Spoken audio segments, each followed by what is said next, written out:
তোমাদের কাছে মাল কোথা থেকে আসে? জানি না স্যার, আমাদের কলেজের ছেলেরা নিয়ে আসে, আর আমরা শুধু সাপ্লাই করি সেগুলো। তাই না? দেখে তো মনে হয় ভাজা মাছটা উল্টে খেতে পারো না। চলো তোমাকেই আবার গরম তেলে চোবাই। সত্যি বলছি স্যার, এর থেকে বেশি কিছু জানি না, বিশ্বাস করুন। একটা প্রশ্ন করা হচ্ছে তো তোমাদের, উত্তর দিতে পারছো না? কি হলো, উত্তর দাও। না ম্যাডাম, আমি তো বলছি, আমাকে সুবীর বলেছিল যে এই কাজে অনেক পয়সা, ঘরে মা অসুস্থ, তাই আমি। আর তাই কিছু না জেনে অন্ধকার জগতে জড়িয়ে পড়লে, আর এটা আমাকে বিশ্বাস করতে বলছো?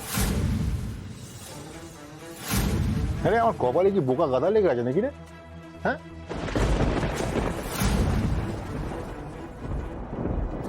তোমাকে দেখে তো মনে হচ্ছে না তুমি না জেনে কোনো কাজ করতে পারো বলে। চুপচাপ থেকো না, মুখ খোলাবার অনেক পন্থা আমাদের জানা আছে। তবে হ্যাঁ, একটা কথা দিচ্ছি, যদি আমাদের সঙ্গে কোঅপারেট করো তাহলে তোমাদের কারো আইডেন্টিটি ডিসক্লোজ করা হবে না।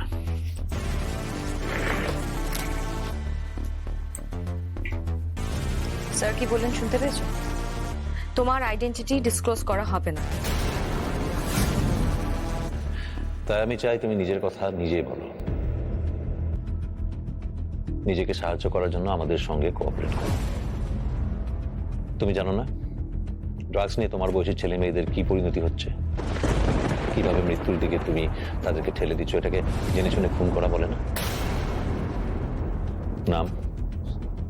সায়ন মুন্সি, পড়াশোনা? গ্রাজুয়েশন কমপ্লিট করেছি স্যার। তারপরেই এসব করতে নেমে পড়লে। সায়ন, তোমার বাড়িতে কে কে আছে? মা, বাবা আর দিদি। বাড়ি নাম্বার দাও, তারাও জানো পড়াশোনা করে ছেলে কি করে বেড়াচ্ছে বাইরে। না স্যার। তাহলে চুপ করে আছো কেন? উত্তর দাও। দেখো, চুপ করে থাকা মানে কিন্তু তোমার মতো শয়ে শয়ে হাজারে হাজারে ছেলে মেয়েকে অন্ধকারের দিকে ঠেলে দেওয়া, সেটা বুঝতে পারছো না? তোমার বাবা মা কি চেয়েছে বলো তো? এই যে তোমাকে তাদের সব সঞ্চয় দিয়ে পড়াশোনা শিখিয়েছে, বড় করেছে, মানুষ করেছে। তারা চেয়েছে তুমি পড়াশোনা শিখে একটা ভালো জায়গায় থাকো, জীবনে উন্নতি করো। কিন্তু তোমাকে তো কেউ সম্মানই করবে না তুমি যদি এরকম ধরনের কাজ করো। আর তারা এসে এখানে দেখবে তাদের ছেলে একটা ক্রিমিনাল, ড্রাগের মতো একটা বিষ সমাজে ছড়িয়ে দিচ্ছে।